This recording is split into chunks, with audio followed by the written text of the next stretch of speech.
Hello, and welcome to the Oregon Files podcast. First, our disclaimer. We are amateur podcasters simply for entertainment. Wait, Oh, that's... it's 40th episode. Is it 40th episode? I think we're novices now. Oh, that's right. Okay, yes, that's right. We are novices podcasters simply for entertainment and education. If we misquote or offend, it was not on purpose to do so. And you probably heard us struggle through some names, especially, the more foreign the name, the more I butcher it. Sorry. Yeah, it's going to happen today too. Oh gosh, it's not pretty. Today we're doing one of our favorites, which is the potpourri episode. We're going to have a bunch of random stories in and around Oregon and globally. Yeah. And yeah, there we go. 40th episode. Yes. I was going to mention this, but when you look at like podcasts, there's always like seasons. I figured we give 40 episodes a season. Oh, so this there will you be go. season 2. How about that? Yes. And it's also rolling into like almost the new season as its fall is approaching. Yes, I So like season that. 2, episode 40. Why not, right? Love it. Who's counting besides us? And the best category to me on Jeopardy is potpourri. So Yes. who doesn't love a good potpourri? You can't beat it. Miscellaneous. Side note, my favorite dum-dum flavor is mystery. Yeah. It's always Who mystery doesn't flavor. love mystery? Do you think mystery's just ones that they messed up on? I And think they're like, so. okay, we can't throw these away. Yeah. Throw a mystery wrapper on there. People will love it. And Exactly. I'm all in. Right. I don't know what flavor it is. Yeah. I'm just eating this thing. It's just whatever Right. syrups they had left Right. over. I hope everyone is surviving the heat and the smoke. It's kind of gross. The other night it rained here, and everyone always says, "Well, we need the rain, blah blah blah." But I know the moment we saw that lightning, it's gonna be fires all over the place. So hopefully everyone's doing all right and staying safe out there. And also hello to Too Shy Brewery. We love our good friends there, Danielle and Lyle. They're located here in Roseburg. They've also expanded over on the Oregon coast up in Reedsport. They have purchased the Bandon Brewery and Pizza Company over in Bandon. So if you're along the Oregon coast, if you've never been to Oregon and you want to have a good time, get something to eat, a cold beverage, check out either the Bandon Brewery and Pizza in Bandon and Reedsport. Every time I go to Bandon, because we go over there quite often, if it's summer, winter, fall, whatever season, it always astonishes me that it's as busy as it is. Every time. Bandon, it's yeah. like, it's a little sleepy town, but it's still, it always has tons of people out and about and good food. Now, Too Shy is over there as the Good owners spot. of Bandon Brewery and Pizza. So also, if you want to check out Too Shy, they're on Instagram. Tons of information about their food trucks, and they have music and stuff. And I think everyone from Roseburg goes to Bandon. I think that's the spot. I see it's the people over spot, there all right? the time. Oh, all the time. All Every the time, time. yeah. Well, they got the ice cream. Boardwalk, yeah. Yeah. And the cheese factory, the ice cream in there, and the fish house, Yep. and Oh, yeah. the boardwalk. And I like The seagulls. seagulls. And we saw pelicans over there recently. I've gone over a million times. This is the first time I've ever seen pelicans fly over, which is kind of cool. City of Bandon, if you want sponsorship, make this official. Oregon Files Podcast right. at yahoo.com. That's right. And our other sponsor is our good friends at Video Games Plus and Level Up Frozen Yogurt. Frozen yogurt side, always busy year round. Yes. They close down sometimes during the winter, but right now, hopping in the late hot summer days, all kinds of great flavors, fresh fruit, self-serve yogurt. It's just good stuff there. They keep it really clean in there. And of course, the Video Games Plus side, you got games, you got discs, you got shirts, you got posters, they got pinball machines in there now. Yep. Because that's like apparently the second coming of pinball machines or whatever. I But love pinball. people like their pinball. And so they got some pinball machines in there that are really cool. New games, used games, hard to find games. So if you want the old school like Nintendo or Super Nintendo games, Yep. they get some random collections in there. Yep. They're high dollar stuff. So it's pretty Yeah. cool. All right, potpourri episode. Yes. So Lots to talk about. lots to Lots talk of random about. stuff. Lots of Murder ran- mysteries, Spanish gold, yes. statistics on missing people. You take it away. Yes. Okay. So the first one, I'm glad you said that. So this so our listeners know.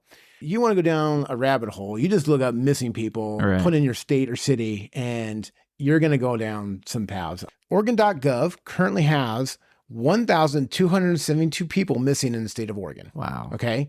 And it's got now the crazy part was 34 of them are in Douglas County. 8 of those are in 2023 alone. Jeez. There's 8 people who've been reported missing in Douglas County in 2023. That's a lot of people. That's a lot of people. Over 1,000 in the state of Oregon. Over 1,272 is the official on Oregon.gov. Now, the crazy part is there's another website that links over to, it's called the Charlie Project. Okay. Now, the I've heard of Charlie, this. charlieproject.org is really cool because that actually has like dossiers and actually links you to the news media, that kind of stuff, everything where they got their information to build their stuff. Uh-huh. So I've been playing a lot on the Charlie Project and crazy stuff. I'm taking every one of those cases and I'm building my own spreadsheet of like what city, what date, what any circumstances around that went missing. And I'm going to look for some trends because I feel like there are. Sure. Okay. For one of them, like Azalea, which we covered, which was like the New Odessa area, which is once again, Azalea is a very small city. Right. There should not be this many missing people from Azalea, right? Right. That's true. Don't like it. Don't like it. Right. Does it say how far back? It does. Start doing the the case count or whatever on how far back the missing people go. It says what date they went missing. Yeah, and some of them like there's some stuff from like 78 and that kind of stuff. Like I think was the oldest one I found so far. Yeah. But yeah, there's missing people from all. It's the time frame's crazy. The other one was as wild as Grants Pass, Oregon. For some reason, like in the 90s, late 90s, early 2000s, I feel like every other person went missing there because it was really weird. In some of the circumstances, okay, state of Oregon is a lot of, like, especially the western side, a lot of woods, right?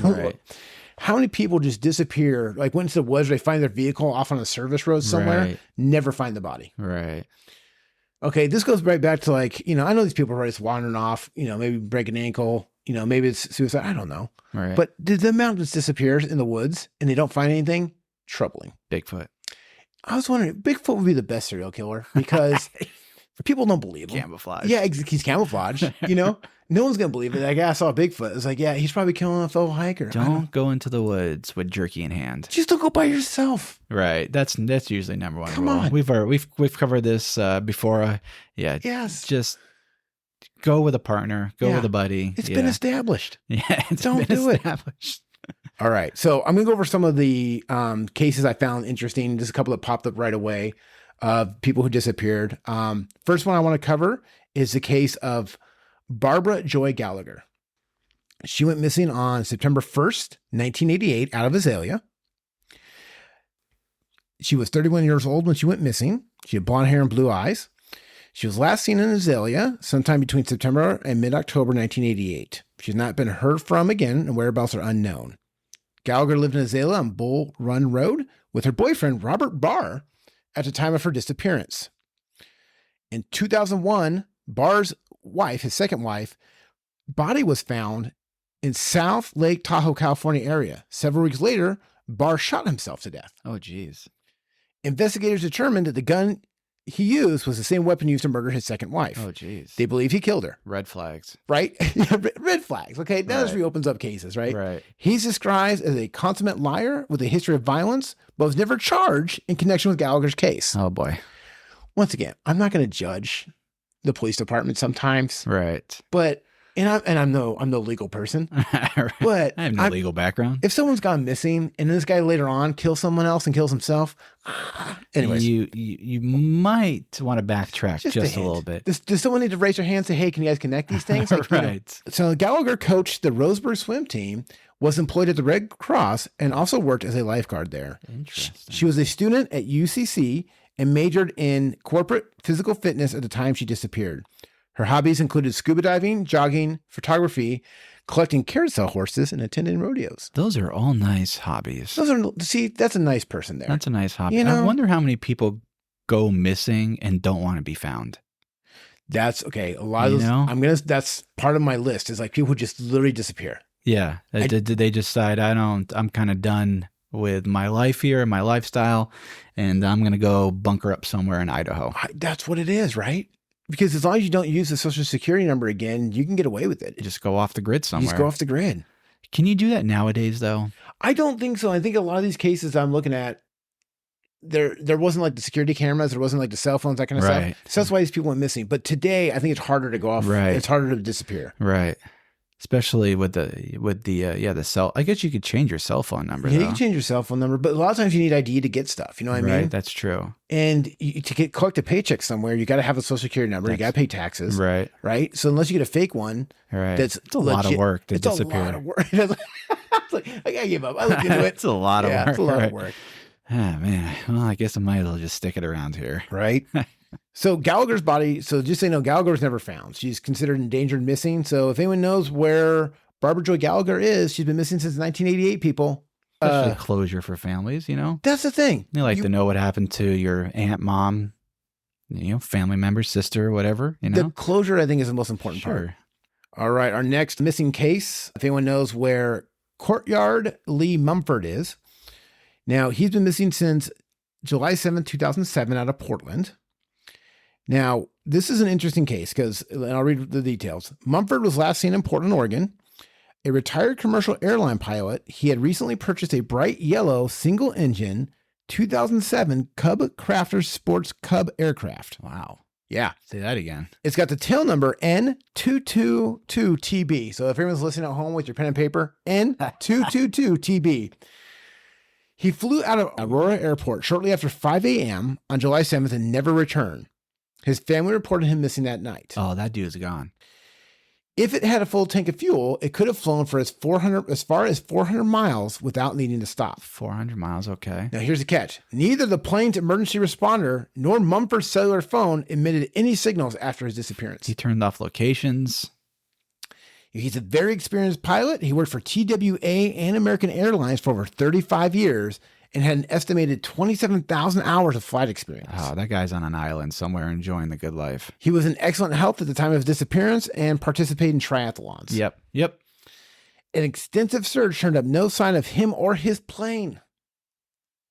So 2007, guy gets in a plane, a bright yellow airplane, disappears off the face of the planet. Bright yellow because it matches the sun. It's camouflage. You're not going to see him up in the sky. Right? Makes total sense. He's going to be around somewhere, right? Probably in the Caribbean somewhere. He's, somewhere warm and tropical, not having to worry he's about. He's probably still alive. If he was doing triathlons, he's, I know. I that guy's still alive. Can you bump into that guy like at a Mexican bar someday?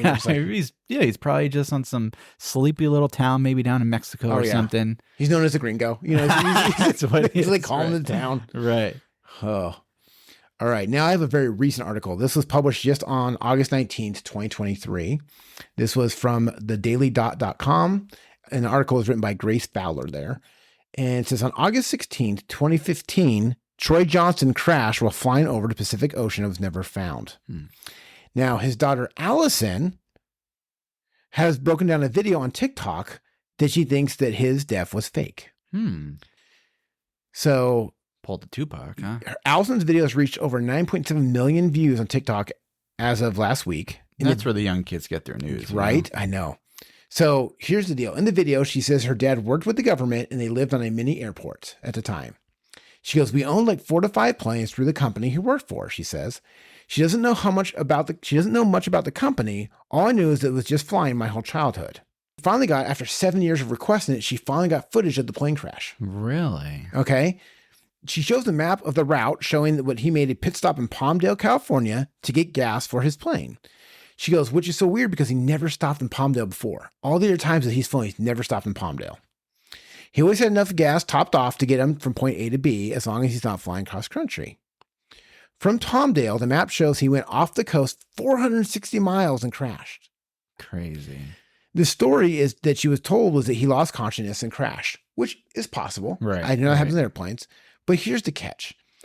Another important information was that he was connected to a tower and then stopped responding. There were 2 other planes flying with Troy that day. She says the Coast Guard told her they watched him crash into Pacific. Now, there's no video footage of his body, even though the Coast Guard told them Troy was inside the plane when it crashed. The plane's autopilot continued on its course until its fuel supply was exhausted and descended into the ocean. They suspended the search with no plans to resume after 20 hours. They claim to have sent boats, but Allison says they never got a record of it actually happening. Now, the video is all in black and white. It's pixelated, and the plane is shown already crashed, floating in the ocean. There's no footage of the plane actually descending into the ocean. She goes, which she thought was really weird. She also adds, after a couple of seconds, everything disappears and the footage is very blurry, just showing the ocean. Allison fast forwards the video and all is shown is the tail of the plane sticking out from under the water for a split second. Allison said her family never got closure, never got a body. Now, here's the crazy part. This is how it ties into Oregon. You ready for this? Allison shares shocking information that makes people believe that her dad is still alive. The day before, my dad sent me a text and said, if all things go well tomorrow, I'll see you in Oregon. What in the world? Chills, right? So she says he never says that. We don't have property in Oregon. It didn't make sense. But why would he say that? So That would drive a person crazy. okay, it confused. And then seeing that video, yes, and then that would he drive makes a a pit person stop mad. he never makes. He worked for, okay, so that's the thing was she doesn't remember the name of the company because she doesn't really think it was named once. She knows government cover-up stuff, okay? So multiple theorists, a lot of people say, like, you got to go to Oregon. We want to see pictures of her dad. One guy says, if your dad says the Witness Protection Agency, you can't put a picture of him up there. You know, you don't want to get this guy in trouble. So how weird is that story? That is pretty wild. Yo, I'll see you in, but nothing else, huh? Nothing else. But if he really faked all that, wouldn't he be maybe a little more? Wouldn't he try to contact her in some other way? I got so many questions, right? Because Yeah. it's like, here's the deal. Like, I get if you're following the two other airplanes is the part that weirds me out. Right. I would feel better that, all right, it would make more sense that he just died and that kind of stuff. But when you have two other airplanes, they decide, like, this guy's going off course. Let's follow him for 460 miles. Right. You know, what are they trying to, like, honk their horn of the airplane? Or, you know, Right. like, hey, buddy, you okay in there? Like, I feel like we need their side of the story too. Weird.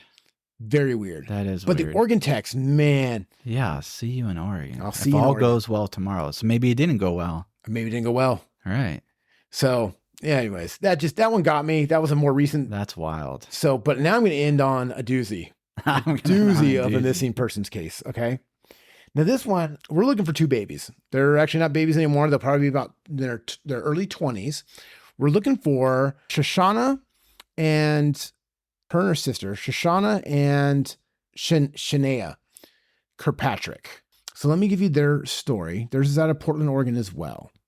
So Shoshana and her sister, Shana, like I said, I'm terrible with these names. There's a lot of vowels in their names. Shasha and Shania departed with their mother, Kimlela Henson, from their family's residence in Portland, Oregon on April 4th, 2001. They planned to travel to British Columbia, Canada, with the mom's best friend, whose name was Christina Mayer, and a man her best friend introduced as her husband, Curtis. Okay. Now, All sounds like a good time. right, everything's okay. So she's going to go with her best friend and her best friend's husband. Beautiful British Columbia. Makes perfect sense. Now, the mother wasn't a single mom. She had a boyfriend who was the father of the two babies. Okay. Okay. He told authorities that him and Camila never met Curtis prior to April 2001. Here's the twist is Mayer's husband was actually a guy named Frank O-Ring, who was a fugitive from Missouri. O-Ring was wanted after allegedly attempting to murder his former wife. O-Ring reportedly led a group of Satanists in Missouri, What? and Mayer was an alleged member. So here's the deal. This is why I don't What? stranger danger, right? So yes, I'll read that again. O-Ring, so this guy that So she introduced as okay. her husband, not her husband at all, okay? But No. so that's not the father of the kids? No, this is just, okay, so this poor father of the kids, he's watching his girlfriend with his two kids. She goes, oh, I'm gonna go to British Columbia. I'm going with my best friend and her new husband. Okay. And he goes, okay, that's all right. I'll meet you up there, right? So the new husband. The new husband wasn't who he said he was. He's a leader of a Satanist cult in Missouri. He's already suspected of killing other people. How could there even be Satanist cults out? I mean, that's crazy to me. It's wild. I feel right? like to only see like in movies. You know what I mean? That's why I know. This is why I pause. This is what I told you. Like I told my wife, pause what movie you're watching. I got to read Right, you this hold case. on a second. This is real. Okay. So it has been established that Camila and her daughter spent the night of April 5th at the Shasta Lodge in Redding, California with Mayer and O-Ring. Now, here's the thing think about it. If they're going to British Columbia, Canada, they should be going the other way. Instead, they went down to California instead. That's not a red flag to anyone. Okay. They apparently stopped in Sacramento during the day to allow Kimlela to pick up her birth certificate. What? Mayer and O-Ring may have convinced her she needed it to get into Canada. Okay. Okay. Plausible. Logical, right? Now, there are no signs of the children since that time. O-Ring and Mayer were discovered at a rest area in Florida on April 20th. 15 days later, The Satanist leader and Kim Layla's best friend, alleged best friend, are now in Florida, okay? Mayer had been killed by a gunshot wound to the temple. O-Ring was seriously wounded from a gunshot wound to the head. He died at a hospital shortly thereafter. Authorities determined that O-Ring shot himself and his girlfriend in a murder-suicide. O-Ring left behind letters detailing the couple's plans to steal Kim Layla's birth certificate. Mayer, so her best friend, had assumed Kim Layla's identity in Las Vegas, Nevada, shortly after they met Kim Layla and her children in Oregon. Kim Layla's remains were discovered near Nixon, Nevada on April 28, 2001. She had been beaten in the head and shot to death. Authorities believe O-Ring and Mayer were responsible for her murder. An extensive search of the area produced no clues to the whereabouts of the daughters. Testing was done on a bloodstained hatchet found in Mayer and O-Ring's car. The blood was identified as Kim Layla's. Neither Shauna or Shania blood was present. Authorities believe that Mayer and O-Ring traveled to Florida alone during April 2001. Motel receipts indicate that the girls were not accompanying them at that time, and their car seats had never been recovered, and the birth certificates are still missing to this day. What in the world? Authorities do not know if Mayer and O-Ring harmed the children or sold them to individuals. Their case remains unsolved. Wow. It's a lot to uncover there. Wild. Yeah. It goes with that thing. It's like, look, I know my friends, but then my friends are like, hey, this is my new husband. Great. You guys want to go travel with this guy? I just told you he's my husband. I'm like, I'm good. I'm good. No, I'm good. You the leader of a Satanist cult in Missouri? Yeah. Right. Can you please produce any Bibles that you own? That you aren't a Satanist cult leader. That's wild. What's crazy is that if they didn't kill these kids, okay, these babies, they were so young enough, they would not know if they were, if they got sold off and like raised by a different family somewhere. I can't even.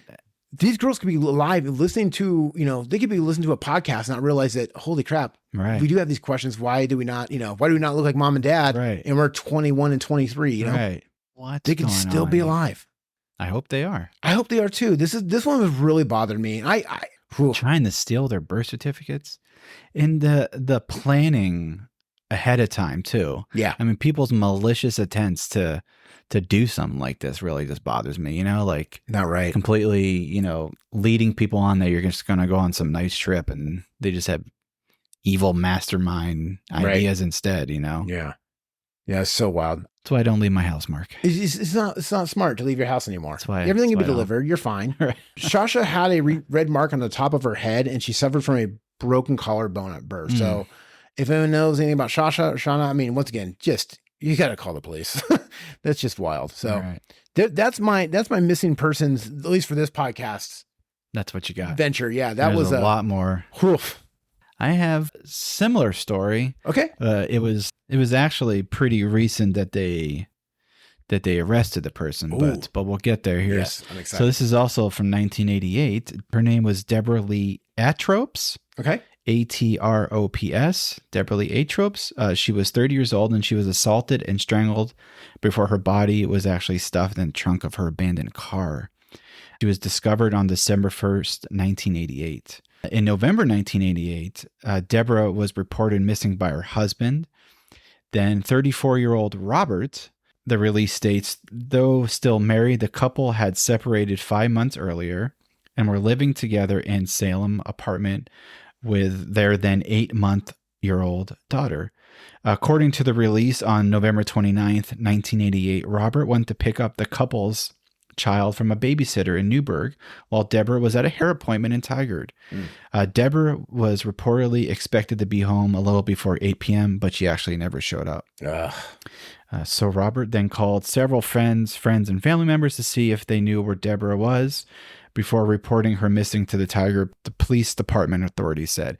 Now, if you're going to commit an act of heinous crime and try to get away with it, usually I feel like when I'm watching movies and TV shows, that's kind of what the killer does, right? Yeah.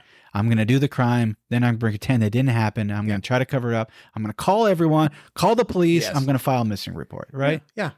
Because it makes sense. That way you're not leading on to you're playing the part exactly. Yeah. You have to file the concerned husband, right? Yes. What happened to my wife, right? Yeah.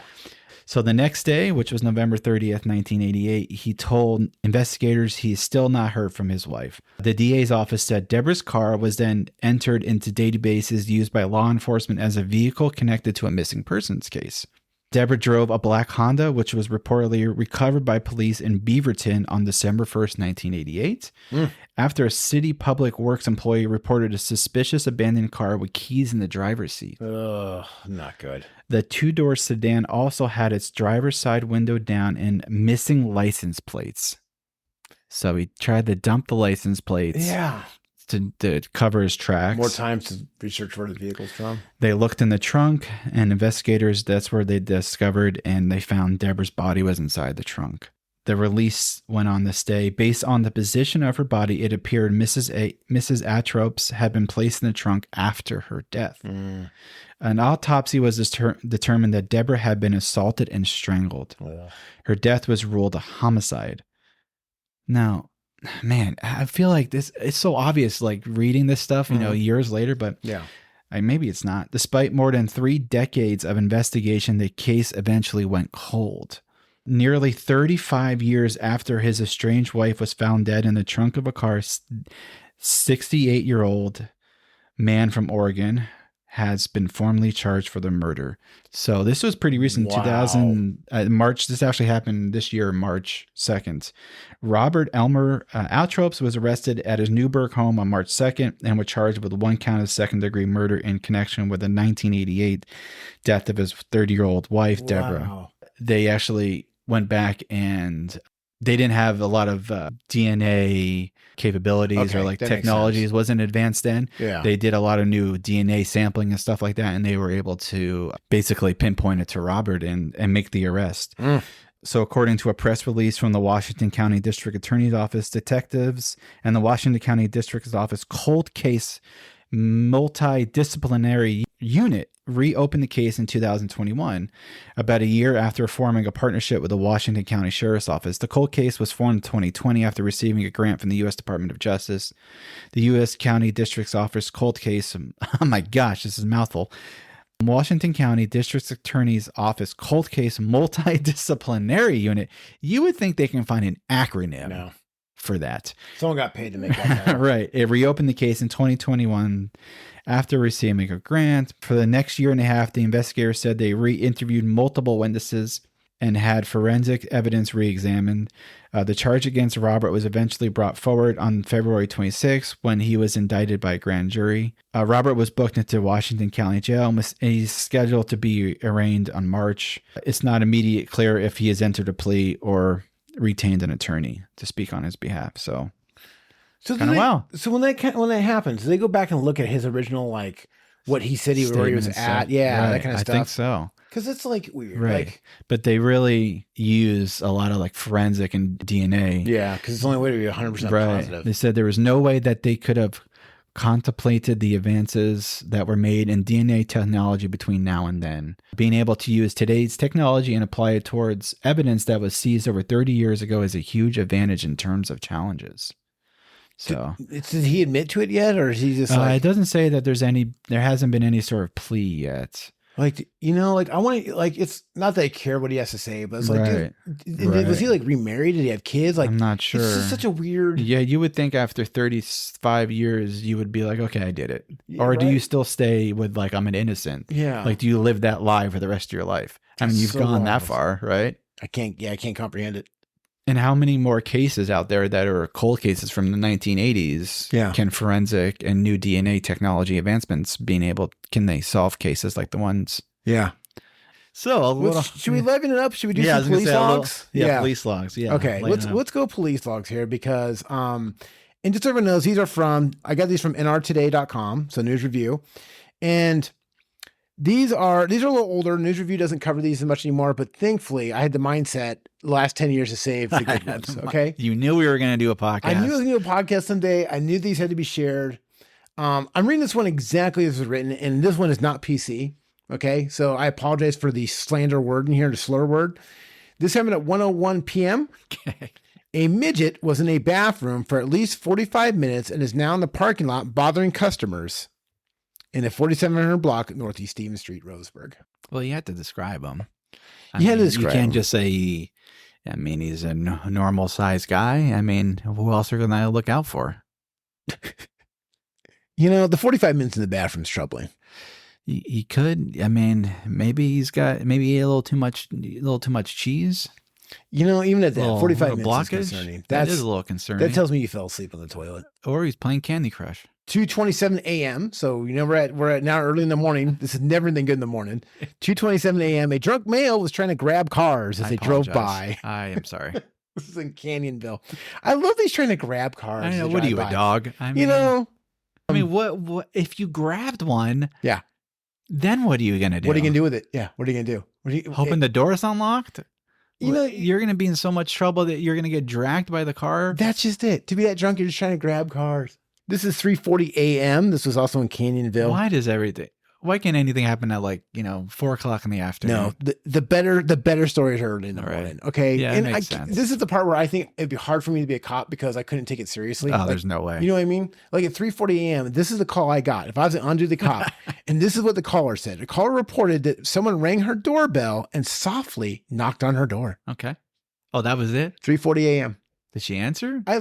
No, she was scared. That's why she called. But I love the the softly looking out knocked. the window, or what if it was somebody she knew that needed a place to stay? 3:40 a.m. is never a good time if you're not expecting company at that time, which by the way, if your company's gonna show up at 4 a.m., there better be a good explanation. But at this hour, if someone's gonna ring your doorbell, I'm not answering the door. Oh, I'm not either. I'm not no, either. I'm right? not either. This is my Ring camera is fully charged, everyone, just so you know. Yeah. I got cameras. I got cameras pointing right down on that front porch. Yeah.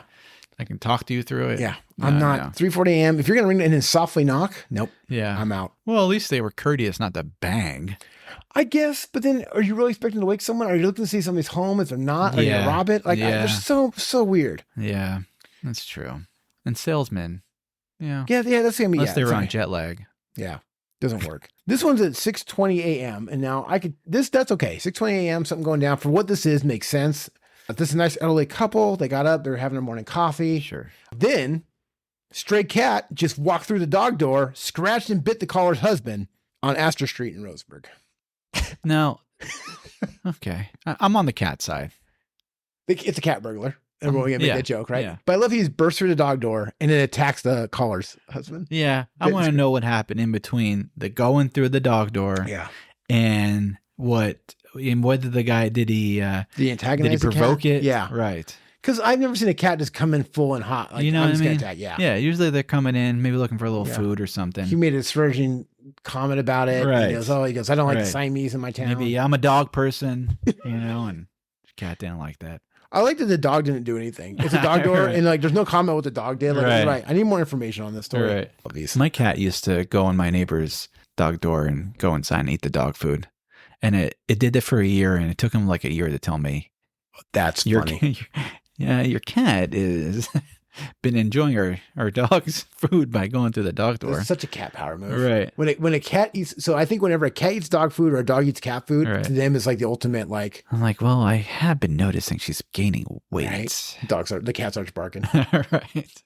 All right, next one here. This one made me laugh, and it probably shouldn't have. 8:11 p.m. Caller said he was being threatened by a man whose girlfriend finds the caller attractive. Oh. This is in Corona Loop Road in Roseburg. That's such a vanity phone call. Like if you call the police, like, look, I'm just saying. Who calls the police on that? Like, a guy's threatening me, but his girlfriend finds me wonderfully attractive. But how did that come? Is she saying stuff? Yes. Is right. she like winking at him? It's very assumptuous. It- No, Do the police show up for that though? I like Do the police show up for right. that? That's the thing. If I'm the cop, That's the most non-threatening phone call ever. I want the cop to get there and the caller looks like Danny DeVito. You know what I mean? It's just like, no offense to Danny DeVito. The guy's a 10, but That's when you send like the community service police. The guy like the volunteer cops. yes. That's who you send out for those ones. Oh, I'm gonna try to do that. just call and say, hey, Hey, the neighbors think I'm too handsome. Yeah. You got to do something the about it. neighbor is looking at me, batting her eyes, and I find it really uncomfortable. I love it. And her cat keeps eating my food. I did find my neighbor's cat in my garage once. It tore through the bag of cat food and was just helping herself, I love helping it. himself. I love it when they just help themselves too. Yeah. Right. Yeah. Just tore through the bag of the food sitting out there, and I For now, I'm now put everything in big giant plastic containers too. Yeah, you got to, right? Yeah. So the next one here is from, and this one, I just like, this is a numbers one. 9:06 a.m. A caller said a neighbor moved in with 50 feral cats on Snowberry Road in Roseburg. Now, how do you know it's 50? Are you sitting outside the window counting? Yeah, count them. Count them as they come in. Yeah. But they're feral. I like how they're feral cats. Probably has a spreadsheet. Right? Yes. Document, renaming them all. Exactly. Yep. 50 feral cats. With binoculars. Yes. That is way too many cats. How do you know they're feral? I was just going to say, yeah, if they're feral. Yeah. How'd you move in with them? Right. Yeah. This is just a nosy neighbor. This is and it's probably like 2 of them. Yeah, it's 2 cats. Right. Yeah, 50 cats over there. Cops. Phyllis, there are 2 of them. There's 2 of them? Yes. And you don't. Mittens and Snowball, right. And you leave them alone. Right. You'd be nice to the neighbors, Phyllis. This one here is something we should all be concerned about. This is at 2:15 p.m. Again. Caller said someone is activating a computer program that will suck all the energy out of someone until they die. Okay. That you need to follow up on. How do they? Is it a roommate, a husband and wife thing, friend, a neighbor looking through a window? This is somebody on something. Somebody's paranoid. I love it. Caller said someone is activating a computer program that will suck all the energy out of someone until they die. Stella Court, Roseburg. I don't even know what. How do you even respond to that as a police officer? This is the cop. This is the call I would take if I was a cop, because you know you're dealing with the top brass. You're going, you're going like, okay, how do you know it's a computer program? You know, like, how do you know it's doing that? That'd be crazy. God, they're probably microwaving something. Exactly. That one made me scratch my head. I saved the best for last. Okay. I don't know. That was pretty good. That was pretty good. But this one, this is one of the, if I was the police, I would show up because I want to know. This is at 12:51 a.m. So we're getting into the late hours, right? This is right before 1 a.m. So if someone started drinking about 10 or so, this is the call you get at 12:51. Right. Okay. Man was vague about the problem, but said people were at his residence who didn't want him there. That happens to me about every couple days too. Hey, we don't want you here. He goes, look, I'm going to be vague about this. Look. So here's the best part. The second line is line disconnected with somebody in the background saying, what are you doing? That's definitely the wife. That is definitely the wife. What are you doing on the phone there? What are you doing? Who are you talking to? No one. Hey guys, they don't want me here. That was Dupree Street in Roseburg. Oh my gosh. I love that one. That is so funny. Vague about the problem and nobody wants me here. What's the problem? Like, look, they just don't want me Look, here. I don't help out around here. Yeah. I sit around. I don't have a job and they don't want me here. What are you doing? What are you doing? Click. Oh my gosh. Can you imagine her trying to tell the officer, like, look, if you want to investigate this one, you can. Oh, I don't know if it's a thing. I have a story about Spanish gold. When you hear Spanish gold, you think about the Goonies, think about treasure chests, think about sunken ships. I myself have a little problem dealing with at home. It's a retaining wall, a dirt wall that I'm digging out. Okay. And I tell myself every single day when I'm out there with a shovel, I am going to find a bag of gold or some sort of chest. Yesterday, I was just out there digging out this wall, and I've been finding really random stuff.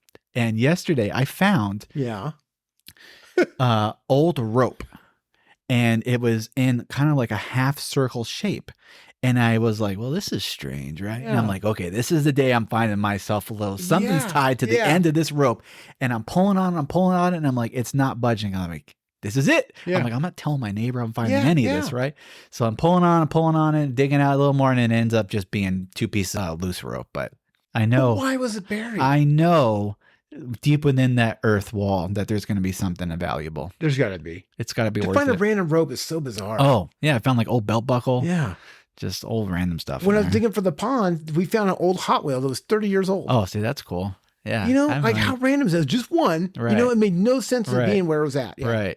Strange how it got there. Yeah. So anyway, this is the legendary Spanish gold of, once again, the pronunciation of words. I'm going to try my best. I love it. Right the legendary Spanish gold of Necahani Mountain.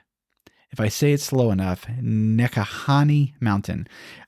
So I found this story. I found this story on offbeatoregon.com. Yes, good website. Offbeat Yeah. Oregon. Okay. They have tons of good stuff on Yes. here. So the story about buried treasures are, of course, it says, of course, almost never true. But there's one buried story or buried treasure story. This dates back to the 1600s on the northern Oregon coast that actually might be 1600s. real. Wow. So And this story has been passed down. It's one of those that, it started off, it's been passed down through over, generations, over dinner and coffee and whatever else. So it's a story. It's been passed down through generations of Native Americans in the area of Nehalem Bay, Nehalem, okay. Nehalem Bay, and it has almost certainly have been corrupted over the centuries by exaggerations and simplifications, right? Yeah. Putting it out there. But in the late 1600s, a Spanish sailing ship came into the bay. Some versions of the story say it dropped anchor there. It stayed there. Others, the galleon, the ship, actually shipwrecked, right? It wrecked into the bay there. Both versions go on to say a group of men climbed into a small boat and rowed through the breakers to the shore. Okay. The men then walked straight inland and up the side of the shoreside bluff of the mountain. They were carrying a heavy chest, of course, because what else would you carry treasure in, right? Yeah. At some point on the side of the mountain, they decided to stop. They set the chest down and then they started to dig. The whole time, the local natives have been watching with great curiosity. Okay. So this is where the story starts. This is where the lore starts. This is where, this is where people start coming up with their own ideas of what they're seeing. And it could have been nothing like that, right? At last, the hole was deep enough and the chest was lowered into it. Then, apparently, knowing the natives would not disturb a man's grave, so they knew that Native Americans, they're not going to bother if it's a grave. They're not going to bother a man's grave. Right? Yeah. One of the men carrying the chest, they decided Oh, no. he killed one of the people that were helping carry the chest. He drew his sword and he plunged it into another man. Apparently, he was a slave, right? Terrible, right? Yeah. So he killed one of the people helping him, stow away the treasure chest, right? Because he knew that the Native Americans, they're seeing us carry this gold chest, they're seeing us carry this chest, but they know they're not going to go and try to unearth it and everything, right? So once the man dies, then they turn and they toss him on top of the chest, and they buried the man in the chest together.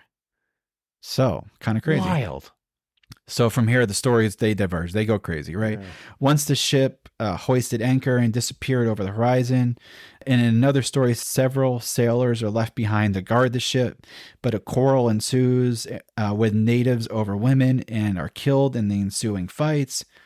Another version, a shipwreck scenario, has the captain of the ship killing all its crew members who won't fit in the lifeboat and then setting out on the open sea, rowing to Baja, California. You're going to row to Baja? Right, from the Oregon coast. But then bury the treasure in Oregon? Right. That's been always the weirdest part of buried treasure is why would you bury it? Unless you made really good details, unless you're worried about it being captured, you make plans to come back to get it? Right. And I just love that the captain's like, who's ever not going to fit on this rowboat, you're every man for themselves. Do they play like musical chairs? Musical we swords. Playing this, Oh my gosh, right? So the legend grows, right? From there, centuries pass. And then in the early 1800s, British and American expeditions start to arrive, right? Our good friends, Lewis and Clark, so it's like 200 years later. Right, 200 years later. Wild. The Astorian Party, the Hudson Bay Company by land, and Captains Gray and Vancouver by sea. Yep. Though it's, not in that particular order. They were trading with natives. And then when they were trading with the natives, they learned about the buried golden treasure, right? Yeah. I guess the mountain hasn't been sand since. One settler after another has become obsessed with the legend, and they've gone and tried to find the Spanish gold. People have spent years, decades, whole lifetimes digging hopeful holes in the bluff in the 1870s. Wow. So here, a treasure hunter named Pat Smith found some stones marked with arrows, crosses, and the letters DEW. Ooh. Ooh, okay. But nothing more. This is starting to sound like Oak Island. All right. During the 1930s, 2 treasure hunters even died in the attempt when an excavation they were working on collapsed on them. The legend is still very much alive today. There's even a movie about it in 2006 called The Tillamook Treasure. People are still digging holes all over the bluffs, although a lot of it is going on in secret right now because the bluff is actually owned by Oregon Parks and Recreation. So it's actually officially off limits to treasure hunters. You have to do it by like permit and stuff. Yeah, you have to like be all sneaky about it. But people still, people are still trying to do it. The legend goes on to say that the treasure was actually found years ago by somebody named Thomas McKay. Oh, okay. So it seems back in the early 1800s, there was a fur trapper named Thomas McKay. He was one of those people that arrived with the Astorian party on an ill-fated sailing ship called the Tonquin. Okay. He must have heard about the treasure because after he became employed of the Hudson's Bay Company, he started coming to the mountain spade in hand. So he must have heard about it and he was like, I'm going to bring my own shovel and start digging. He worked obsessively digging and scrounging every spare moment. Wow. Then one day he suddenly walked away from the mountain, quit his job, and disappeared. Love it. Years later, when he settled, so they found him. Years later, he settled at a prairie by the Willamette River. So Oregon, right? Or I'm sorry, Eugene area, right? He seemed oddly flush with cash. Not to the point of being flashy, but he never worried about money either. He was also generous with his friends. And this was before the 1848 gold rush. So he didn't really, he wasn't, not like he stumbled upon a bunch of gold. Well, there's that one theory that maybe Thomas McKay, he maybe found the treasure chest, slipped away and, that's interesting. Kept it to himself and handed it out. But he wasn't flashy. He's not going to go buy a Porsche or a horse and buggy in the early 1800s and just like, gave here's a gold coin to your neighbor, and it's you never know. I love it. Could still be there. I wanted people still digging. Right, he would be one of those guys I'd want to dig into more. I'm more interested in him now, Thomas McKay. Yeah, right. Because even if he did, in theory, if he found the treasure chest, right? These coins are already 200 years old and they're like stamped like Spanish, whatever, right? So you can't just like spin those in a market. That would be like me trying to like, hey, here's like a gold bar I found. Right. People are going to question it, or those pieces would start showing up. You know what I mean? Like all of a sudden, like collections, or people are like, hey, this guy's paying in money from 200 years ago. Thomas, where did you find this? Yeah, like he had to have found the right person to like barter with. Through, who realized, hey, this should be in a museum. Right. It's such a crazy tale, and to have that carry on, I love it. Right. Love the whole thing. Maybe like he had his own story of how he came across them. Yeah. And handed out for like Christmas presents. Right. Yeah. My grandfather found this and you'd have some some crazy stories. But he was smart about it. I mean, I'd be the same thing. Like if I flush with cash, changed very little about my life. But like Mark's wearing some nice shoes. Right. And he's got a lot of magic cards. So you can't tell. Yeah. He's still driving a Prius. He's still driving a Prius from 2015. So I'm not sure. Yeah. No, he's still the same. He's still the same. He still goes to Taco nothing's Bell. changed. Yeah. He still goes to Taco Bell. All right. So what did we do? Should we wrap up? I know we're getting close to I got some trivia. Yes, let's do some trivia, please. Some random trivia. I'm excited. I was thinking I'm just gonna go all like United States trivia, but then I found that kind of boring. I got bored. By land size, what is the smallest state with only 1,045 square miles? Rhode Island. Rhode Island's the smallest state. Nice. Who was the first president to live in the White House? It wasn't Washington. It wasn't. It wasn't Washington. It wasn't Washington. I thought it was like it was. Was it Monroe? Nope. Who was it? John Adams. John Adams. That's right. It wasn't ready for Washington. Yeah. And what state is also known as Finlandia because it looks like Finland? Maine? Minnesota. Oh, Minnesota. What is the most populated state? It's in New York or California? California with a population of 39.5 million people. Really? Ugh. Which member of the Beatles had a cat named Elvis? I love random trivia. Ringo Starr? John Lennon. Oh, yeah, 1 out of 4. I thought it was Ringo, yeah. In Rome, in ancient time Rome, which animal is protected under law? Rome? Ancient Rome? Yeah, which animal is protected under the law? Is it a dog? A cat. I knew. Okay, a cat. I said I was going. Egypt would be the cat one. Okay. Meow. A dog sweats through which part of its body? Its paws. Its paws. Pickles start out of which vegetable? A cucumber. Cucumber. When was the hairdryer invented? This one's kind of interesting. 1969. 1888. 1888. Before electricity. I'm Just gonna have to look. Your hair's dry. Some guy just had standing in the saloon off to the side, gets the hair done. Oh man, they just go out in the wind. My hair's dry. Right? 1888. I found that interesting. I didn't look into that more. I should have. That's interesting. All right, last one. Is jalapeno pepper a fruit or vegetable? Vegetable? It's a fruit. Oh, that's why the question's there. That's why the question's there. Love it. That's all I have. That's pretty That's good. good stuff. All right. I'm going to wrap. I have a couple jokes. And then we got 2 questions. Yes. And we got 2 questions. Yes. Oh, do you want to do 2 questions first? You do dad jokes. Let's do dad jokes. Okay. Yeah. So a couple from my bug control company, because so every time they confirm an appointment, they're going to come over. Yeah. At the end of the text is a joke. Oh, really? So I'm like, I That's love these fun. guys. These guys are awesome. So here's a pest joke. How do you get a rat to smile? How do you get a rat to smile? I have no idea. You tell it a cheesy joke. Oh boy. Boy, that my fits. gosh. Okay. This is another one from the same company. Why do bees have to work out? Why do bees have to work out? Nothing to do with honeycombs. Honey, sticky. I don't know. Pollen. I don't know. So they don't become a little chub bee. Stupid. Those are awesome. I thought those were great. All right. All right, let's do it. If you could change any ending to any movie, what would it be? There's a Jason Statham movie where he's like an ex-CIA agent and he's a drunk on the streets, but he witnesses a girl get kidnapped. So he comes out of like semi-retirement. Every Jason like, Statham movie. Like John Wick, right? He Transporter. turns into John Wick. He takes down the organization, Right. save this girl who is kidnapped.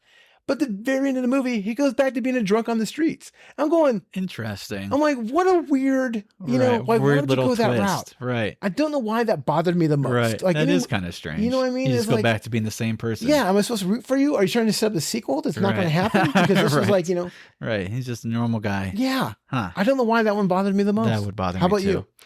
The movie, I've never been in a theater where the reaction was such painful groaning, Oh boy. but in a way where it's like the audience reacted. It's Inception. So the end of Oh my Inception, gosh, when yes. when Leonardo DiCaprio, Yes. because if it falls down, it means that he's not dreaming, Yeah, he's not exactly, in dream world. yeah, But if yeah. it still spins, then he's in a dream Yes. world.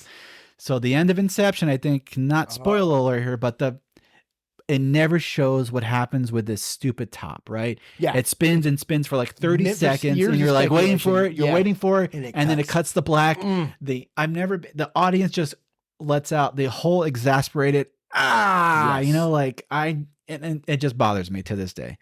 Was Leonardo DiCaprio, did he really get his kids back? Is he still in this stupid conscious dream wherever he was at Yes. the end of that movie? Anyway, That's a good one. That's the movie that bothers me, the ending. Yes. No, that's, I think that Jason Statham movie is called Redemption, by the way. Of It came out in course. Yeah, 2013. what else yeah. would it be called?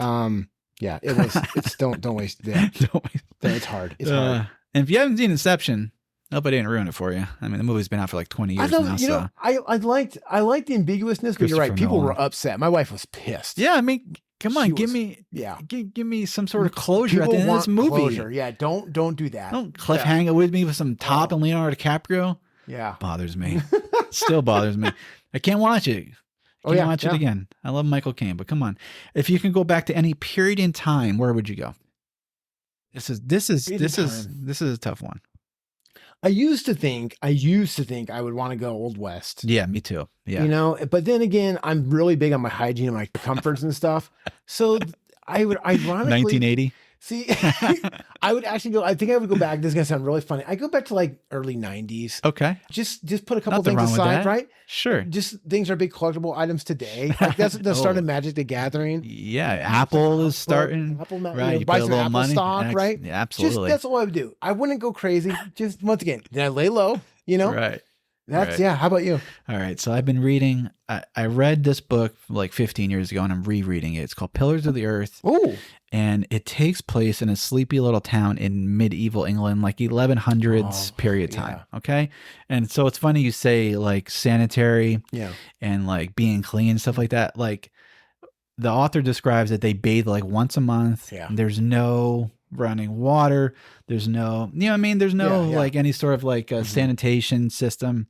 So why does Elliot want to go back to this? Tell me. Because every meal every time they get up, everything that involves some sort of like food, it's all weak beer and weak ale. There's no water. They're not like, Yeah. hey, I'm just going to go drink some water. It's like, give me some weak ale and bread and cheese. Yeah. Okay.